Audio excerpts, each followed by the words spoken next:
within the grim darkness of the 41st millennium. The first of the loyalist Primarchs to return will be the Lord of the 13th Legion, Roboute Guilliman. It would appear that Guilliman has indeed healed from his wounds while within stasis, and has returned to aid the Imperium of Mankind in its darkest hours. However, the most striking aspect of Guilliman's return, seen here leading a force of Ultramarines, Grey Knights, and what would appear to be fallen Dark Angels alongside the enigmatic Cypher, would be his newly acquired Flaming Sword. Traditionally, a Flaming Sword has not been part of Guilliman's personal arsenal. His traditional blade was the Gladius Incandor, a glittering silver blade that was not only of surpassing quality, but also seen by the Ultramarines Legion as a symbol of their Primarch's might and authority.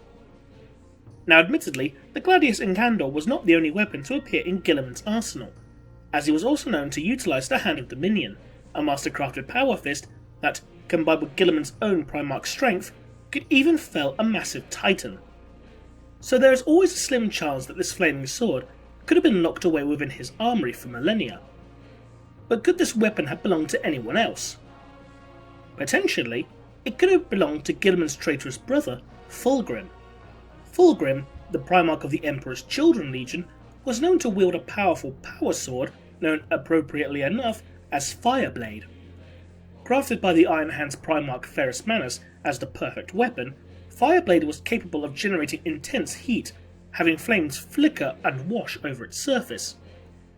While Fulgrim did discard the use of Fireblade in favour of the Leia Blade during the course of the Horus Heresy, after his ascension to demonhood at the hands of the Chaos God Slanesh, he did end up utilising a blade in each of his newly acquired 4 arms.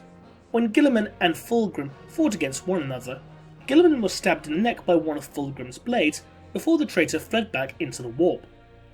It's possible that Fireblade was recovered and kept in the reliquary of the Ultramarines chapter. However, it seems unlikely that Guilliman would utilise such an impure weapon, as being tainted by chaos, Fireblade would be viewed as a vile relic deserving only of destruction. But there is one final possibility, that the sword Guilliman now wields is the sword that used to belong to the Emperor of Mankind.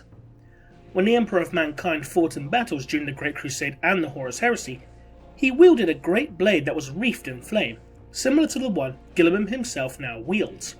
As we can see, the blade was not only enveloped by fire, but also shares the Aquila-shaped guard. But could such a thing be possible? Yes, it could. It's worth noting that after the Horus Heresy, Roboute Guilliman became the Lord Commander of the Imperium. As such, with his rank he would have had access to many sacred relics and belongings of his father, the Emperor of Mankind. Roboute Guilliman could have taken the sword of the Emperor as a symbol of office initially. This isn't entirely unprecedented, as the current Chief Librarian of the Ultramarines, Varro Tigerius, wields a force staff that was said to belong to Malcador the Sigillite, the Regent of Terror.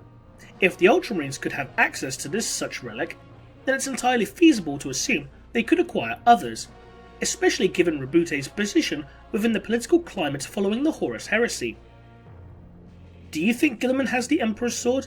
How do you feel about the Primarch's return? Leave a comment below, and thanks for watching.